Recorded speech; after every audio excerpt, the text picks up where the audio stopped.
እንዴት ናችሁ ውድ ቤተሰቦቻችን? ይህ ፉአድ ባህሩ የዩቲዩብ ቻናላችን ነው። ስለምትከታተሉን ከልብ አድርገን ነው የምናመሰግነው። በዛሬ ፕሮግራማችን እንደተለመደው የዝውውር ጉዳዮችን ሰፋ አድርገን ወደ እናንተ የምናደርስበት ፕሮግራማችንን ይዘንላችሁ ቀርበናል። ስለምታደምጡን፣ ስለምትከታተሉን ቆይታችሁ ከኛ ጋር ስለሆነ እጅጉን ከልብ አድርገን ነው የምናመሰግናችሁ። የተለያዩ ስፖርታዊ ጉዳዮችን ዛሬም ወደ እናንተ ማድረሳችንን የምንቀጥል ይሆናል። በተለይ ደግሞ እንግዲህ የተለያዩ ስፖርታዊ ጉዳዮችን ወደ እናንተ እያደረስን ነው የምንቆየው። ማንቸስተር ዩናይትድ፣ አርሰናል፣ ሊቨርፑል፣ ማንቸስተር ሲቲ፣ ቸልሲ፣ ባርሴሎናም እንዲሁ ሪያል ማድሪድም ዛሬ ትልልቆቹ የአውሮፓ ሚዲያዎች የሚባሉት ስለ ዝውውር ጉዳይ ከነዚህ ክለቦች ጋር አያይዘው ሰፋ ያሉ ዘገባዎችን አውጥተዋልና እኛም በዝውውር ፕሮግራማችን ይህንን መረጃ ነው ወደ እናንተ እያደረስን ቆይታን የምናደርገው።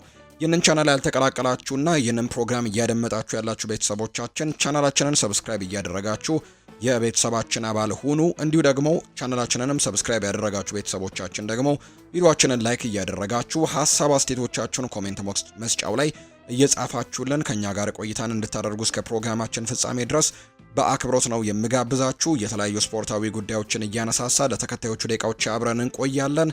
ይህ ፉአድ ባህሩ የዩቲዩብ ቻናል ነው። አብራችሁኝ ቆዩ።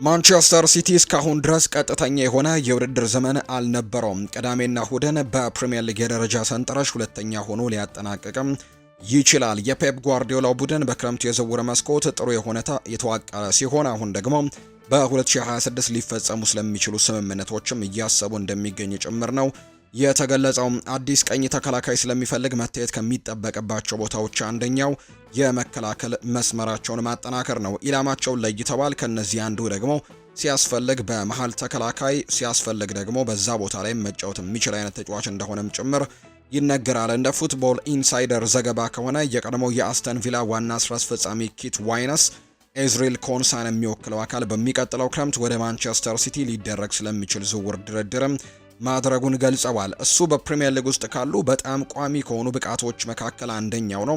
ጥራት ያለው ተጫዋች ነው። ኤዝሪል ኮንሳ አሁን ባለው የማንቸስተር ሲቲ አስተዳደር ውስጥ ደግሞ በጥሩ ሁኔታ የሚስማማ ይመስላል። አስተን ቪላ እንዲሄድ መፍቀድም እንግዲህ ይፈቅዳሉ ተብሎ ይታሰባል። ነገር ግን የዝውውር የመፈጸም እድል አለ ተብሎ ነው የሚታሰበው።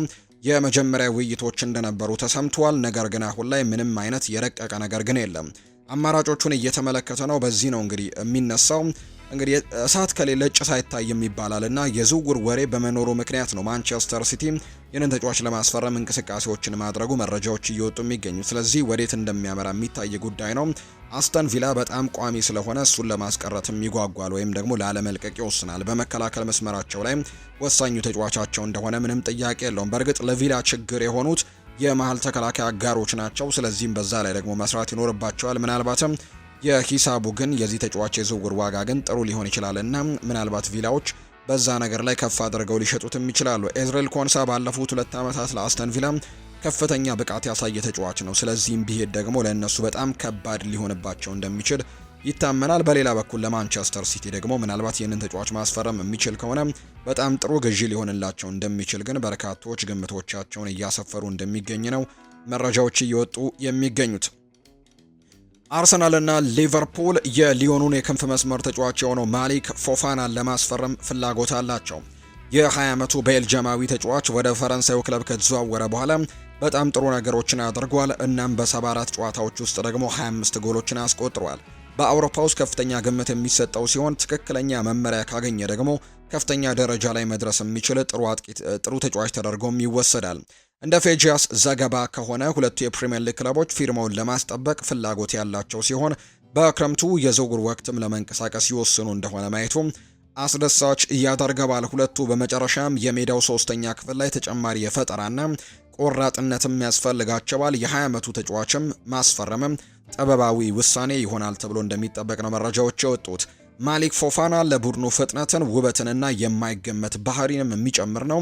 ሁለቱም ቡድኖች ደግሞ በክንፎቻቸው ላይ ተጨማሪ ጥራትም ለመጨመር ደግሞ ያስፈልጋቸዋል። እናም ቤልጅማዊው ተስማሚም ይሆናል። ይህ በእንዲህ እንዳለ ባርሴሎና ፊርማውን ለማስጠበቅ ፍላጎት አለው። የአጥቂ መስመራቸውን ማደስ ይፈልጋሉ እና ፎፋና የረጅም ጊዜ ኢንቨስትመንትም ይሆናል። የስፔኑ ክለብ ጥራት ያለው አጥቂ ለማምጣት መሞከርም ይኖርበታል። የፕሪሚየር ሊጉ ክለቦችን አሸንፈው እሱን ማስፈረም ይችሉ እንደሆነ ማየቱ አስደሳች ያደርገዋል። አርሰናል እና ሊቨርፑል ከባርሴሎና ጋር ሲነጻጸሩ የበለጠ የፋይናንስ አቅም አላቸው።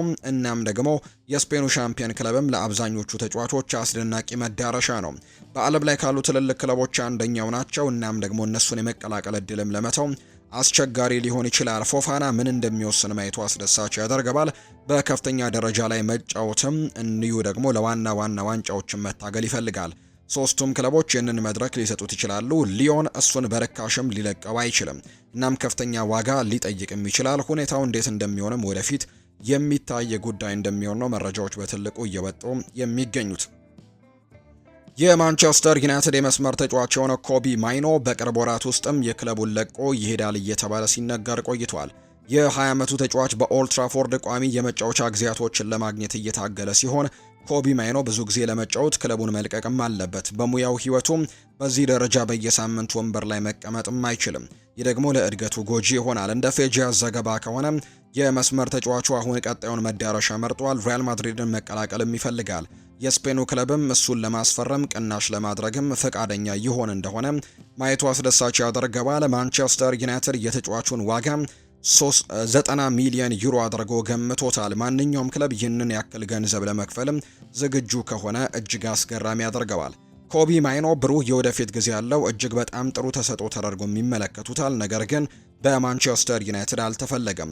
ክለቦች በርካሽ ዋጋ ለማስፈረም ተስፋ ያደርጋሉ። ተጫዋቹም ክለቡን ለመልቀቅም በጣም እንደሚፈልግ ነው የሚያውቁት። ሪያል ማድሪድ ከማንቸስተር ዩናይትድ ጋር ተመጣጣኝ የሆነ ስምምነት መደራደር ይችል እንደሆነ ወደፊት የሚታይ ጉዳይ ነው። እንግሊዛዊው የመስመር ተጫዋች ተስፋ ሰጪ ወጣት ተጫዋች መሆኑ ምንም ጥርጥር የለውም። እናም ለሪያል ማድሪድም አስፈላጊ የዋና ቡድን ኮከብ ሆኖም ሊያድግ ይችላል ተብሎ ይታሰባል። ማንቸስተር ዩናይትድ እሱን ለመሸጥ የወሰነው ውሳኔ ሊቆጭበትም ይችላል። ሆኖም ግን ሩበን አሞሪም ለሱ ከፍተኛ ግምት እንደሌለው ግልጽ ነው። ማንቸስተር ዩናይትድ ተጫዋቹን በአግባቡ ሳይጠቀምበትም በክለቡ እንዲቆይ ማድረጉም ትርጉም አይሰጥም። እሱን ለመሸጥና ከሽያጩ ደግሞ የተወሰነ ገቢ ደግሞ ለማግኘትም በቡድን ውስጥ ኢንቨስት ማድረግ ይኖርባቸዋል። ማንቸስተር ዩናይትድ በመሃል ሜዳ ላይ ተጨማሪ ጥራትና ተተኪ ተጫዋቾች ያስፈልገዋል። የኮቢ ማይኖ ሽያጭ ደግሞ አስፈላጊ የሆኑ ተጫዋቾችን ለማምጣትም ሊረዳ እንደሚችል ጭምር ነው ግምቶች አሁን ላይ በትልቁ እየወጡ የሚገኙት። የማንቸስተር ዩናይትድ አጥቂ ጆሹዋ ዘርክዚ በጥር ተጫዋቾች የዝውውር መስኮት ክለቡን ለቆ ይወጣል እየተባለ ይገኛል። ሆላንዳዊው ተጫዋች በአሰልጣኝ ሩበን አሞሪም ስር ቅድሚያ ተሰላፊነት እድሉ እየቀነሰ መጥቷል። በዚህ ምክንያትም በመጨረሻው የዓለም አቀፍ የወዳጅነት ጨዋታዎች ላይ ከኔዘርላንድ ብሔራዊ ቡድንም ተሰናብቷል። በሚቀጥለው ክረምት በሚካሄደው የ2026 የዓለም ዋንጫ ምክንያቱም ተጫዋቹ ቋሚ የመጫወቻ ጊዜን ለማግኘት በጣም ስለሚፈልግ በመጪው የዝውውር መስኮትም ቀዳሚ ብሎ ለመልቀቅም እየፈለገ ነው። የማንቸስተር ዩናይትድ ቦርድ እሱን ለመሸጥ ፍቃደኛ መሆኑም ተዘግቧል። ፋብሪዚዮ ሮማኖ ስለ ጆሹዋ ዘርክዚ የአሰልጣኝ ሩበን አሞሪም አቋምም ገልጿል። ሆኖም ግን የፋብሪዚዮ ሮማኖ የቅርብ ጊዜ መረጃ እንደሚያመለክተው አሰልጣኝ ሩበን አሞሪም በዚህ ጥር ከጆሹዋ ዘርክዚ ጋር ለመለየት ፍቃደኛ ላይሆኑ ይችላሉ። ጣሊያናዊው ጋዜጠኛ እንደዘገበው ሩበን አሞሪም የ24 ዓመቱን ተጫዋች በርካታ ቦታዎችን መሸፈን ስለሚችል እንደ አስፈላጊ የቡድኑ አካል አድርገው ይመለከቱታል። ይሁን እንጂ ብዙ ነገሮች የሚወሰኑት በቤንጃሚን ሼስኮ ጉዳት መጠንና የዩናይትድ በክረምት አዲስ አጥቂም ለማስፈረም ላይ ነው። ሮማኖ በቅርቡ በለቀቀው ሂር ዊጎ ፖድካስት ላይ ሲናገርም እንዲህ ነው ያለው። በሚቀጥሉት ሳምንታት ሁኔታውን በቅርበት መከታተል አለብን፣ ምክንያቱም ጥሪዎቹ መምጣት ጀምረዋል። መጀመሪያ ላይ ዌስት ሃም ነበር፣ አሁን ደግሞ ሮማዎችም የጆሹዋ ዘርክዚን ሁኔታ ለመረዳት ጥሪ አድርገዋል ብለዋል። ስለዚህም ገበያው በሆላንዳዊ አጥቂ ዙሪያ እንደገና እየተንቀሳቀሰ ነው። በቤንጃሚን ሼስኮ ምን እንደሚሆን እናያለን፣ ምክንያቱም አሁን ላይ በቤንጃሚን ሼስኮ ጉዳት ምናልባትም እጅግ በጣም ከባድ ላይሆን ይችላል። የማንቸስተር ዩናይትድ መግለጫን ጠብቀናል። ነገር ግን በግልጽ እንደ ሴሽኮ ያለ ተጫዋች ሲጎዳ አሁንም እንደ ጆሹዋ ዘርክዚ ያለ ተጫዋች እንደ 9 ቁጥር እንደ 10 ቁጥርም በርካታ ቦታዎችን የሚሸፍን ሊኖርህ እድል ይኖርሃል። የኔ ምንጮች እንደሚሉት ከሆነ ሩበን አሞሪም ኮቢ ማይኖና ጆሹዋ ዘርክዚ እንዲለቁ በፍጹም አይፈልጉም ነበር። ምክንያቱም ጆሹዋ ዘርክዚ በርካታ ቦታዎችን መሸፈን እንደሚችልና በጣም አስፈላጊ ሊሆን እንደሚችልም ያምናሉ። ከዚያም ደግሞ በዓለም ዋንጫ ዓለም ደግሞ አለ። በግልጽ የተጫዋቹ በቋሚነት መጫወት ይፈልጋል። ስለዚህም ይህ ውይይት ደግሞ በጆሹዋ ዘርክዚ ወኪሎችና በማንቸስተር ዩናይትድ መካከልም እንዴት እንደሚሄድ የምንመለከተው ጉዳይ ነው። ነገር ግን በእርግጠኝነት ይህ በመጪዎቹ ሳምንታት ለመከታተል የሚያስደስት መረጃ ይሆናል። በቅርብ ጊዜ በተደረጉ ፍለጋዎች እንደሚጠቁሙት ማንቸስተር ዩናይትድ አሁን ላይ ጆሹዋ ዘርክዚን በጥር ወርም ለመልቀቅ ፍቃደኛ ሊሆን ይችላል። ምናልባትም በ35 ሚሊዮን ዩሮ የመግዛት አማራጭ ባለው የውሰት ውል እንዲሁ ሮማ እሱን ለማስፈረም ጠንካራ ተፎካካሪ ሲሆኑ ዌስትሃም እና ሌሎች የሴሪኤ ክለቦችም ፍላጎት አሳይተዋል። ቤንጃሚን ሼስኮ የጉልበት ጉዳት ቢደርስበትም ጉዳቱ ግን ከባድ አይደለም፣ ነገር ግን ለብዙ ሳምንታት ከሜዳ ሊርቅም ይችላል የሚሉ መረጃዎች እየወጡ ነው። ዌስትሃም እና ሮማ ጆሹዋ ዘርክዚን ለማስፈረም ከሚፈልጉ ክለቦች መካከል ናቸው። ዩናይትድ ከሆላንዳዊው ተጫዋች ጋር ለመለየት ከተስማማ በጆሹዋ ዘርክዚ ላይ ከፍተኛ ፍላጎቶች ይኖራሉ። ዌስትሃም አስቀድሞ አጥቂውን በተመለከተ ከዩናይትድ ጋር ግንኙነቶችን አድርጓል። የሴሪኤው ክለብ ሮማ ከክለቡ ጋር ግንኙነት መጀመሩን የተገለጸው ዩቬንቱስ፣ ኤሲ ሚላን እና ኮሞን ጨምሮ ሌሎችም የሴሪኤ ክለቦች በተጫዋቹ ላይ ፍላጎት አላቸው። ጆሹዋ ዘርክዚ ቀደም ሲል በቦሎኛ ያስመዘገበው ስኬት ከግምት ውስጥ በማስገባት ከጣሊያን ሊግ የሚመጣው ፍላጎት አያስገርምም። ጆሹዋ ዘርክዚ ማንቸስተር ዩናይትድን በመቀላቀሉ በፊትም በ2023/24 የውድድር ዘመን በቦሎኛ እንግዲህ ጥሩ የሚባል እንቅስቃሴን በማድረግም በሴሪያው በጣም አስደሳች ከሆኑ ተጫዋቾች መካከል አንደኛው እንደነበር በርካቶች ያነሳሉ። በቲያጎ ሞታ ስርም ሆላንዳዊው ተጫዋች በጣም እንግዲህ ጥሩ ተጫዋች እንደነበር የምናስታውሰው ነው። በ34 የሴሪኤ ጨዋታዎችም ጆሹዋ ዘርክዚ 11 ጎሎችን አስቆጥሯል። እናም 5 ለጎል የሆኑ ኳሶችንም አመቻችቶ አቀብለዋል። በየ152 ደቂቃውም በቀጥታ ለጎል አስተዋጽኦ የሚያደርግ አይነት ተጫዋች እንደነበር የምናስታውሰው ጉዳይ ነውና አሁን ላይ ግን ሊለቅ ከጫፍ እንደደረሰ የሚያሳዩ መረጃዎች ናቸው እየወጡ የሚገኙት። የሊቨርፑል አማካይ ዶሚኒክ ሶቦስላይ ከማንቸስተር ሲቲ እና ከሪያል ማድሪድ ከፍተኛ ትኩረትን ስቧል ሲል ዲያሪዮ አስ መረጃውን አጋርቷል። ሁለቱም የአውሮፓ ግዙፍ ክለቦች የሃንጋሪውን ዓለም አቀፍ ተጫዋችም በአንፊልድ ያለውን ሁኔታና የረጅም ጊዜ የወደፊት እጣ ፈንታው ላይ እርግጠኛ ለመሆን እየጨመረ በመምጣቱ በቅርበት እየተከታተሉት ነው። በ2023 ክረምት ከአርቢ ለብዜሽ ወደ ሊቨርፑል በግምት 60 ሚሊዮን ፓውንድ ገደማ የተዘዋወረው የ25 ዓመቱ ተጫዋች በአርኔ ስሎት መሪነትም በቡድን ውስጥ በጣም ተጽዕኖ ፈጣሪ ከሆኑ ተጫዋቾች አንደኛው ሆኗል። በዚህ የውድድር ዘመን ዶሚኒክ ሶቦስላይ በሁሉም ውድድሮች ባደረጋቸው 15 ጨዋታዎች በቀጥታ በ6 ጎሎች ላይ ተሳትፏል። ይህም በአውሮፓ ውስጥ ካሉ በጣም ተለዋዋጭ አማካዮች አንዱ እንደሆነ ያለውን ስምም የበለጠ አጠናክሮታል። እሱ ሁለገብ አማካይ ሲሆን ጀረሚ ፍሪምፖንግ እና ኮነር ብራድላይም በጉዳት ከሜዳ ውጪ በነበሩበት ጊዜ አርኔ ስሎት እዚያ ቦታ ላይ በመሰለፍ በቀኝ መስመር ተከላካይነት መጫወት የሚችል ነው። ሆኖም ግን ዲያሪዮ አስ እንደዘገበው ሊቨርፑል እያደገ ባለው የውጭ ፍላጎት ሳቢያ የዶሚኒክ ሶቦስላይን የወደፊት እጣ ፈንታ ለማረጋገጥ እየጣረ ነው።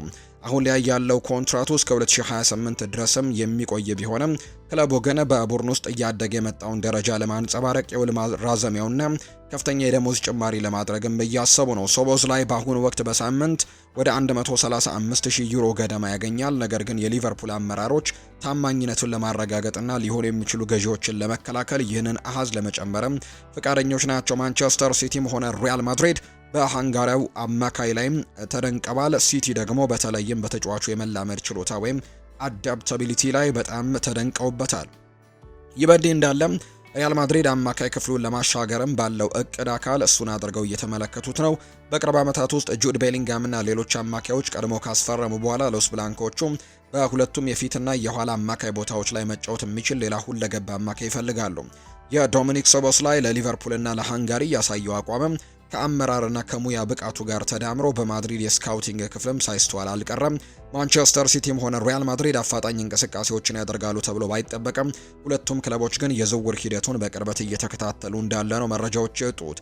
በዚህ ዓመት እንደ ትሬንት አሌክዛንደር አርኖልድ፣ ሉዊስ ዲያዝ ያሉ ቁልፍ ተጫዋቾቻቸውን ያጡት ሊቨርፑሎች ሌላኛውን የዋና ቡድን አባል በተለይም በፕሪሚየር ሊጉ ቀጥተኛ ተፎካካሪያቸው ለሆነው ለማንቸስተር ሲቲ በፍጹም አሳልፈው መስጠት እንደማይፈልጉ የሚያሳዩ ሪፖርቶች ናቸው በትልቁ እየወጡ የሚገኙት። ኒውካስል ዩናይትድ በክረምቱ ወቅት አሌክዛንደር ኢሳክን በብሪቴን የዝውውር ሪከርድ በሆነ ገንዘብ በመሸጣቸው ምክንያት በጥር ወር ዝውውሮችን ለማድረግ አቅም አላቸው። ከሚታዩት ቦታዎች አንደኛው የመሃል ሜዳ ሲሆን በኤዲሃው ቡድን ውስጥም ያሉትን የመጠባበቂያ አማራጮች ከሌሎች የስብስብ ክፍሎች ያነሱ ናቸው። ሳንድሮ ቶናሊ፣ ብሩኖ ጉማሬሽ፣ ጆኤል ሊንተን ለኤዲሃው ቋሚ የመሃል ሜዳ ሶስትዮሽ ጥምረት ሆነዋል። ነገር ግን እንደ ጃኮብ ራምዚ፣ ሉዊስ ማይሊ እና ጆ ዊሎክ ያሉ ደግሞ ተጫዋቾች ቢኖሩም በሴንት ጄምስስ ፓርክ ሌላ የመሃል ሜዳ ተጫዋች እንደሚያስፈልግ ስሜቱ አለ። እንደ ፉትቦል ኢንሳይደር ዘገባ ኤዲሃው በመሃል ሜዳ ውስጥም ያሉትን የመጠባበቂያ አማራጮች ጥራትን ለማሳደግ በሚፈልጉበት ወቅትም የሚድልስብሮውን ሃይደን ሃኪን የኒውካስል ኢላማ ሆኖ ብቅ ማለቱ ነው ሚኪ ብራውን የገለጸው። ሃኪን ምርጥ እንግዲህ ተጫዋች ነው። እናም በጣም ደግሞ ከሚወደዱት መካከል አንደኛው ነው። እሱን መፈለጋቸው አያስደንቅም። ብዙ ክለቦች እሱን ሲከታተሉት እንደነበረም ተሰምቷል። እናም ኒውካስል አሁን ላይ ከነዚህ ክለቦች አንደኛው ይመስላል። ሃኪን ወደ ኒውካስል ቢሆን ኖሮ በአሁኑ ጊዜ ያሉት የመሃል ሜዳ አማራጮች ቋሚ በመሆናቸው ወደ መሃል ሜዳ ይገባል ብዬ አላስብም። ነገር ግን እሱ ሲያስፈልግ ግን ወደ ቡድኑ ሊገባ የሚችል ሊገኙ የሚችሉ አይነት ተጫዋችም ነው። ኤዲ ሃው ከሶስቱ ጀርባ ባሉት ተጫዋቾች ላይ ትንሽ ስጋት አሳድሮበት ነበር። እሱ ለማደግና ለመጎልበትም ብዙ እድሎች ያሉት በጣም ምርጥ ችሎታ ያለው ተጫዋች ነው። ስለዚህም ወደፊት ቁልፍ ተጫዋች የመሆን እይታን ይዞ ወደ ኒውካስል ስብስብም ሊገባ እንደሚችል ግምቱ አለ። በአሁኑ ጊዜ በመሃል ሜዳ ባሉት ሶስት ተጫዋቾች ምክንያትም እሱ ወደዚያ የሚገባው ምትክ ወይም ተጠባባቂ ለማቅረብ ነው። እናም ይህ ደግሞ እሱ የሚፈልገው ይሁን አይሁን ደግሞ እርግጠኛ አይደለም። ነገር ግን ለኒውካስል በእርግጠኝነት ትርጉም ያለው እርምጃ እንደሚሆን ግን ገምቶች ያለው። ኒውካስል በጥር ወር ወይም በሚቀጥለው ክረምት ለሃኪን የዝውውር እንቅስቃሴ ያደርግ እንደሆነ መታየት ያለበት ጉዳይ ነው። ይሁን እንጂ ቶተንሃምን ጨምሮ ሌሎች ክለቦችም በእሽቅድድም ውስጥ በመሆናቸው እሱን ለማስፈረም ከፍተኛ ፉክክር ሊገጥማቸው ይችላል።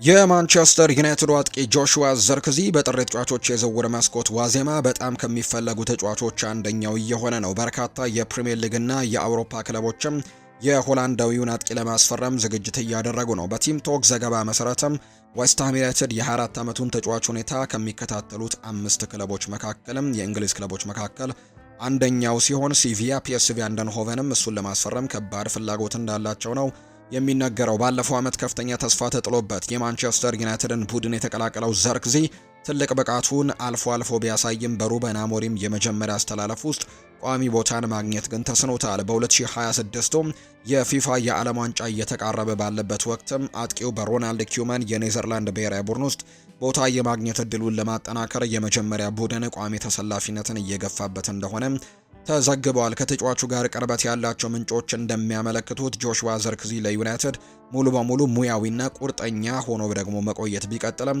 የመጫወቻ ጊዜ እጥረት መጨነቅም ጀምረዋል። ሆኖም ዩናይትድ ጆሹዋ ዘርክዚን በውድድር ዘመኑ አጋማሽ ለመለያየትም ፍቃደኛ አይደለም። በተለይም ሩበን አሞሪም የጉዳት ችግሮችን ለመቋቋምና የአጥቂ አማራጮችን ለማስጠበቅ በሚፈልግበት በዚህ ሰዓትም የክለቡ አመራሮች ወቅታዊውን ስብስብ ለሁለተኛው የውድድር ዘመን ክፍልም እንዲያዘ እንዲቆይም ይፈልጋሉ። የሆኖ ሳለ በጥር ወር መጀመሪያ የጆሹዋ ዘርክዚ ሁኔታ ካልተሻሻለ ፍላጎቱ ሊጨምር እንደሚችል ማንቸስተር ዩናይትዶች ያውቃሉ። ዌስትሃም ዩናይትድ በዣሮድ ቦውል ላይም ያለውን ጫና ለመቀነስም አዲስ አጥቂ ቅድሚያ እንደሚሰጥም የተረዳ ሲሆን የጆሹዋ ዘርክዚ ጥንካሬ፣ ፈጣሪነትና ቴክኒካል ብቃት ደግሞ ጥራት ዋናው ኢላማ እንዲሆን አድርጎታል። ይህ በእንዲህ እንዳለ ሴቪያና ፒኤስቪ አይንድሆቨን ሆላንዳዊውን ለቀሪው የውድድር ዘመን አጥቂ መስመራቸውን ከፍ ሊያደርጉም የሚችል የሚገኝ አማራጭ አድርገው ይመለከቱታል።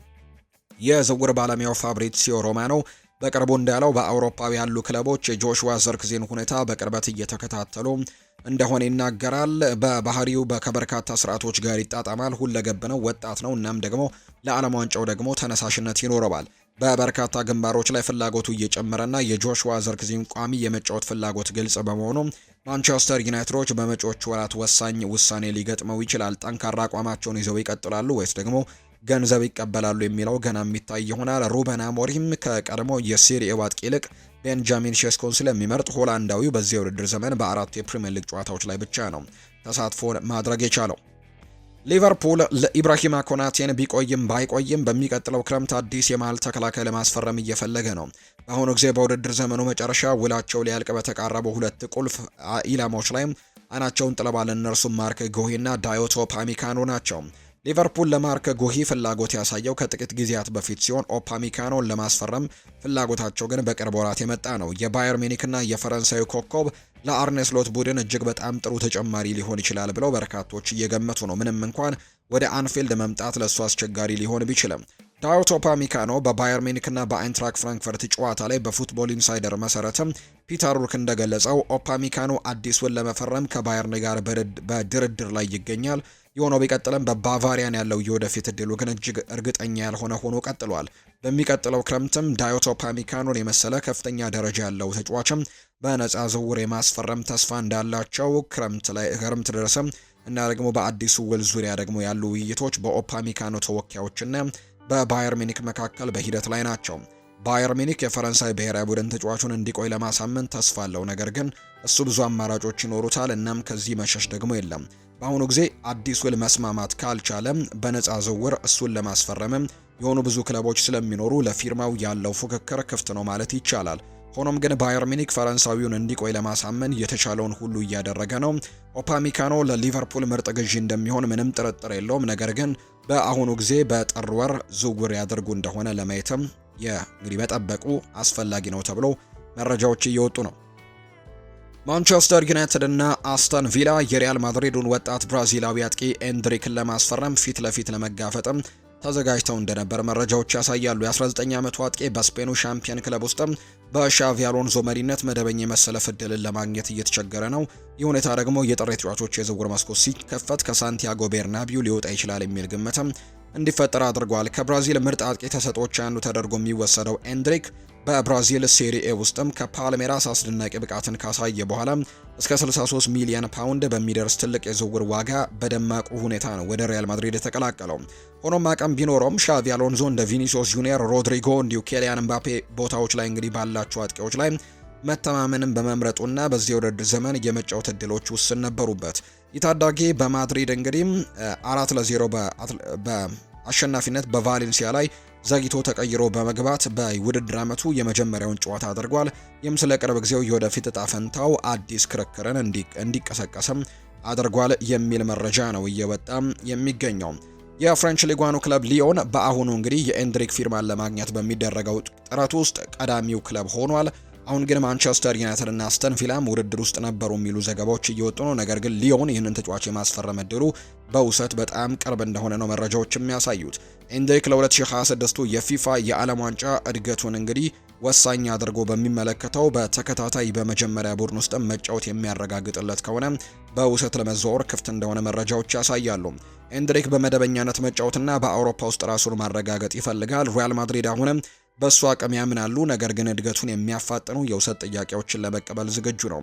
በሩበን አሞሪም ስር የሚገኘው ዩናይትድም በጥር ወር የአጥቂ አማራጮቹን ለማጠናከር እየፈለገ ሲሆን ኤንድሪክ ፍጥነትንና ያልተጠበቀ እንቅስቃሴን ወደ አጥቂ መስመሩ ማከል የሚችል ተስማሚ የአጭር ጊዜ አማራጭ አድርገው ይመለከቱታል። በሌላ በኩል በኡናይ ኤምሪ የሚመራው አስተን ቪላ በክረምቱ የዝውውር መስኮትም ተጨማሪ አጥቂ የማጥቃት አቅምን ለመጨመር ስለሚፈልጉ ሁኔታውን በቅርበት እየተከታተሉ ነው። እንደ ጄደን ሳንቾ፣ ሃርቪ ኤሊዮት ባሉ ፈራሚዎችም እየተቸገሩ በመሆናቸው ኤንድሪክ ለማጥቃታቸው ብልጭታ የሚጨምር ተጫዋች አድርገው ይመለከቱታል። ከፈረንሳይ፣ እንግሊዝና ጣሊያን ክለቦችን ጨምሮ ከመላው አውሮፓ ፍላጎቶች ባለበት በዚህ ሁኔታ ኤንድሪክ ለቀጣዩ የሙያ ደረጃ ወሳኝ ውሳኔንም ማድረግ ይጠበቅበታል ተብሎ እንደሚታሰብ ነው መረጃዎች በትልቁ እየወጡ የሚገኙት። ባርሴሎና በሚቀጥለው ክረምት የተከላካይ አማራጮቹን ለማጠናከር ባለው እቅድ መሰረት የክሪስታል ፓላሱን የግራና የቀይ መስመር ተከላካይ የሆነው ዳንኤል ሙኖዝን ለማስፈረም ዝግጅት እያደረገ እንደሆነ ሙንዶ ዲፖርቲቮ ዘግቧል። ይህ ኮሎምቢያዊ ዓለም አቀፍ ተጫዋችም በዚህ የውድድር ዘመን በፕሪሚየር ሊግ ውስጥ ከነበሩት ምርጥ ተጫዋቾች አንደኛው ሲሆን አሁን ደግሞ ቼልሲን እና ማንቸስተር ሲቲን ጨምሮ ለበርካታ ታላላቅ የአውሮፓ ክለቦችም ዋነኛ ኢላማ ሆኗል። ሙኖስ የኦሊቨር ግላርሰን ቡድን ዋነኛው አካል ሆኗል። ባርሴሎና ለረጅም ጊዜ የሚዘልቅም የቀይ መስመር ተከላካይ መፍትሄ እየፈለገ ባለበት ሁኔታ የሙኖዝ ብቃት ሙሉ በሙሉ የሚፈልገውን የሚያሟላ ነው። በመከላከል አስተማማኝ፣ በኳስ አያያዝ ቴክኒካል ብቃት ያለው እንዲሁም ለማጥቃትም የበኩሉን አስተዋጽኦ ማድረግ የሚችል ነው።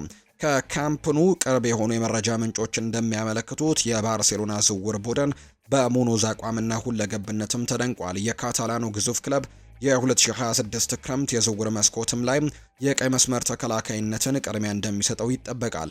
ምክንያቱም ሃንስ ፍሊክ እና የስፖርት ዳይሬክተሩ ዴኮም ለመከላከል ክፍሉ ጥልቀትና ሚዛንን ለመጨመር ኢላማ አድርገዋል። የ29 ዓመቱ ተጫዋች 30 ሚሊዮን ዩሮ የሚገመት ዋጋ ያለው በመሆኑ ለባርሴሎና ተመጣጣኝ አማራጭ ያደርገዋል። ክለቡ አሁንም ቢሆን የፋይናንስ ፍትሐዊ ጨዋነት ወይም ደግሞ ፋይናንሻል ፌር ፕሌይ ገደቦችን እያስተናገደ ቢሆንም ለመሰረታዊ ቦታዎች ገንዘብ ለመመደብም ፈቃደኛ እንደሆነ ነው የሚገለጸው። የላሊጋው ግዙፍ ክለብ ከፕሪሚየር ሊግ ክለቦች ጋር ፉክክር ይገጥመዋል። ይሁን እንጂ ባርሴሎና ከባድ ፉክክር ይገጥመዋል። ቸልሲ በኤንዞ ማሬስካ መሪነት ቡድናቸውን ማንደስ በመቀጠልም ሙኖዝ በቅርበት እየተከታተለ እንደሆነ ተዘግቧል። ቸልሲ በጉዳት እየተቸገሩ ካሉት ሪስ ጄምስ እና ማሎ ጉስቶ ጋር ተፎካካሪ ሊሆን የሚችል ተስማሚም እጩ አድርጎም ይመለከተዋል። ይህ በእንዲህ እንዳለ ማንቸስተር ሲቲ የሙኖዝን እድገት ሲከታተል ቆይቷል። ፔፕ ጓርዲዮላም ከፍተኛ የማጥቃት ግፊትም ወይም ደግሞ ሃይ ፕሬሲንግ የማድረግ ችሎታና ጉልበቱን እንደሚያደንቅም ይታመናል። ለኮሎምቢያዊው ከ30 በላይ ጨዋታዎችን ያደረገው ሙኖዝ በፕሪሚየር ሊግ ውስጥም ከሚገመቱ በጣም እንግዲህ ጥሩ ከሆኑ ተጫዋቾች መካከል አንደኛው ነው። ጥሩ ፉልባኮች መካከል አንደኛው ነው። ለባርሴሎና አስተማማኝ የቀይ መስመር ተከላካይ ፍለጋ ከዳኒ አልቬዝ መውጣት በኋላ በመካሄድ ላይ ያለ ጉዳይ ነው። ክለቡ ሁሊያስ ኩንዴ፣ ሰርጂ ሮቤርቶ፣ ጃኦ ካንሴሎን ሞክሯል። ነገር ግን አንዳቸውም ወጥ የሆነ የረጅም ጊዜ መፍትሄን አልሰጡም። ክለቡ የመከላከል ማንነቱን ለመገንባትም በሚፈልግበት ጊዜ የሙኖዝን ልምድና ወቅታዊ አቋምን ማራኪ ሊሆንለት ይችላል ብለው በርካቶች አማራጭ አድርገው እየተመለከቱት ይገኛሉ። ኒውካስል ዩናይትድ በጥር ወር የዝውውር መስኮት ተጫዋቹን ለማስፈረም የፋይናንስ ደንቦችን ወይም ፒኤስአርን የሚያስችል አቅም አለው ተብሎ ይታመናል። ነገር ግን የዝውውር መስኮቱ ሲከፈት ሴንት ጄምስስ ፓርክን ለቀው የሚሄዱ ተጫዋቾች ሊኖሩ ይችላሉ። ሊሄድ ይችላል ተብሎ ከተገመቱ ተጫዋቾች አንደኛው ደግሞ ሁለገብ ተከላካይ የሆነው ኤሚል ክራፍት ሲሆን እሱም ከ6 ዓመታት በላይ በክለቡ ላይ ጥገኛ የነበረ ነው። ክራፍት በ2019 ክረምት ከፈረንሳዩ ክለብ አሚየንስ ወደ ኒውካስል ተቀላቀለ። ታይንሳይድ ከደረሰበት ጊዜ ጀምሮ 106 ጨዋታዎችን አድርጓል። የመጨረሻውን ባለፈው ሳምንት መጨረሻ በፕሪሚየር ሊጉ ከዌስትሃም ጋር ባደረጉት 3-1 ሽንፈት ነበር። በዚህም በህመም ላይ የነበረው ኬራን ትሪፒየን ተክቶታል። ምንም እንኳን በዚህ ግጥሚያ ላይ ቢሰለፍም የስዊድን ብሔራዊ ቡድን ተጫዋች የሆነው ክራፍት በኤዲሃው ስኳድ ውስጥ በቅደም ተከተል ዝቅተኛው ቦታ ላይ የሚገኝ ነው። ለዚህ ነው በጥር ወር እንዲሄድ የሚፈቀድለትና አንድ ታዋቂ ክለብም እሱን ማስፈረም እየተመለከተ ነው። እንደ ዘገባዎች ከሆነ ደግሞ የዴንማርኩ ግዙፍ ክለብ ኤፍሲ ኮፐንሃቨን ክራፍትን ወደ ትውልድ ሀገሩ አቅጣጫ ሊያርቀው ፍላጎቱን አሳይቷል። የ31 ዓመቱ ተጫዋች በዚህ የውድድር ዘመን መጨረሻ ውል የለውም። እናም ኒውካስል ዩናይትድ በ2026 ከክለቡ ለመልቀቅም ለታቀደው ተጫዋችም ቅናሽ የተደረገበት የዝውውር ስምምነትን ለመቀበል ዝግጁ ይሆናል የሚል ግምቶች አሉ። ኒውካስል ከኤሚል ክራፍት በፊት በቅደም ተከተል ቲኖ ሊቨርማንቶን እና ኬራን ትሪፒየን መያዙን በተጨማሪም ማሊክ ቲያኦ በአንዳንድ ግጥሚያዎች ላይም ቦታውን ሞልቶ መጫወቱ ከግምት ውስጥ ስናስገባ የቀድሞ ተከላካይ መውጣቱ ምክንያታዊ ነው። ወደ ኮፐንሃቨን መዘዋወሩ ደግሞ ወደ ትውልድ ሀገሩ ስዊድን ለመቅረብም የሚያስችለውን በመሆኑ በጣም ትርጉም ይኖረዋል ተብሎ ነው የሚታሰበው። ለአሁኑ ኤሚል ክራፍት በጥር ወር ይወጣል ወይስ ደግሞ ኤዲሃው በሁለተኛው የውድድር ዘመን አጋማሽ ተጨማሪ አማራጮች እንዲኖረው እስከ ክረምት ድረስ እንዲቆይ ያደርገዋል የሚለው ውሳኔ የሚታይ ነው የሚሆነው። የክረምቱ የዝውውር መስኮት እየተቃረበ ባለበት በዚህ ሰዓት የአውሮፓ ታላላቅ ክለቦች በዚህ የውድድር ዘመን እጅግ አስገራሚ ከሆኑት የዝውውር ውዝግቦች አንዱ በጣሊያን ሴሪኤ ኮሞ ክለብን እያበራ ያለውን የአርጀንቲናዊውን ወጣት ኮከብ ኒኮ ፓዝን በማስፈረም እየተፎካከሩ ነው። አንድ ጊዜ የሪያል ማድሪድ አካዳሚ አባል የነበረው ኒኮ ፓዝ በአውሮፓ ውስጥ እጅግ ተፈላጊ ከሆኑ ወጣት የጨዋታ አቀጣጣዮች አንደኛው ነው። የ21 ዓመቱ ተጫዋች በዚህ የውድድር ዘመን ለኮሞ 4 ጎሎችን አስቆጥሯል። እናም 4 ለጎል የሆኑ ኳሶችንም አመቻችቶ አቀብሏል። በድምሩ 8 ጎል እና አሲስት በድምሩ አለው። ቸልሲ ስለ ኒኮ ፓዝ መገኘትም በይፋ መጠየቁን እያደገ ያለውን እምቅ ችሎታና የገበያ ዋጋ በሚቀጥሉት ዓመታት 100 ሚሊዮን ዩሮ ሊደርስ እንደሚችል በመገንዘብም እንደሆነ ለዝውውር ወኪሎች ኢንዱስትሪ ቅርብ የሆኑ የመረጃ ምንጮች ለከቼንድ ኦፍሳይድ አሳውቀዋል። የቸልሲ ኢላማ የወደፊት እጣ ፈንታ ቁልፍ በሪያል ማድሪድ እጅ ነው። ሆኖም ግን ለተጫዋቹ የሚደረግ ማንኛውም ስምምነት ውስብስብ ነው። ምክንያቱም ሪያል ማድሪድ ወደ ኮሞ እንዲዘዋወር ሲፈቅድም በውል ውስጥ ያስቀመጠውን የመመለሻ የመግዛት አንቀጾችን ወይም ባይባክ ክሎዝን እና 50% የዝውውር ትርፍንም የማግኘት አንቀጽ ወይም ሴል ኦን ክሎዝን ስላሉት ነው ተብሏል። ማድሪድ በ2026 9 ሚሊዮን ዩሮ እና በ2027 ደግሞ 10 ሚሊዮን ዩሮ የሚያወጡ የመመለሻ የመግዛት አማራጮችን ይዟል። ይህም ደግሞ በማንኛውም የዝውውር ውይይት ውስጥም ከፍተኛ ተጽዕኖ እንዲኖረው ያደርጋል። ይህ በእንዲህ እንዳለ ኢንተር ሚላን በፉክክር ውስጥ ዋነኛ ተወዳዳሪ ሆኖ ብቅ ብሏል። ሪፖርቶች እንደሚያመለክቱት ኔራ ዙሪዎቹ የተጫዋቹን ሙሉ መብትም የማግኘትም ለሪያል ማድሪድ የሚቀርብም 58 ሚሊዮን ዩሮ የሚያወጣ የዝውውር ጥያቄንም እያዘጋጁ ነው። በጋራ ባለቤትነት መዋቅር ምክንያትም በማንኛውም ዝውውር አሁንም የኮሞንና የማድሪድን ትብብርም ይጠይቃል። አርሰናልና ቶተንሃም ሆትስፐርስም ሁኔታውን በቅርበትም እየተከታተሉ ነው። ስፐርስ ያቀረበው የመጀመሪያው ጥያቄ ውድቅ እየተደረገበት እንደሆነ ይታመናል። የሚኬል አርቴታው አርሰናል ደግሞ ኒኮ ፓዝን ወደ ሳንቲያጎ ቤርናቢው ከመመለስ ይልቅ ወደ ፕሪሚየር ሊግ እንዲመጣ ለማግባባት እየሞከሩ ነው። የሪያል ማድሪድ የመመለሻ መግዣ መብቶችም ድርድሩን እያወሳሰቡና የፓዝን የዋጋ በእያንዳንዱ አቋም እየጨመረ በመምጣቱ ታላላቅ ክለቦች በጨዋታ ውስጥም ብሩህ የወደፊት እድል ያለውን ይህንን የአጥቂ አማካይም ለማስፈረም መታገላቸው አይቀሬ እንደሆነ ነው ዘገባዎቹም እየገመቱ የሚገኙት። ወደ ቤተሰቦቻችን ከፉአድ ባህሩ የዩቲዩብ ቻናል ለዛሬ ያዝንላችሁ የዝውውር ጉዳዮቻችን እነዚህን ነው የሚመስሉት። ቆይታችሁን ከኛ ጋር ያደረጋችሁ በሙሉ ላቅ ያለ ምስጋናችንን ለእናንተ ማቅረብ እንወዳለን። ፉአድ ባህሩ የዛሬውን ፕሮግራም እየመራው ቆይታን አደረግኩኝ። የዝውውር ጉዳዮችን የምናነሳበት የፉአድ ባህሩ ፕሮግራማችን በነገው ቀንም ቀጥሎ የሚደረግ ይሆናል። ለዛሬ ግን ስላደመጣችሁኝ ከልብ አድርጌ ነው የማመሰግናችሁ። በነገው ፕሮግራማችን በድጋሚ እንገናኛለን። መልካም ጊዜ መልካም ቀን እንዲሆንላችሁ ነው በአክብሮት የምመኘው።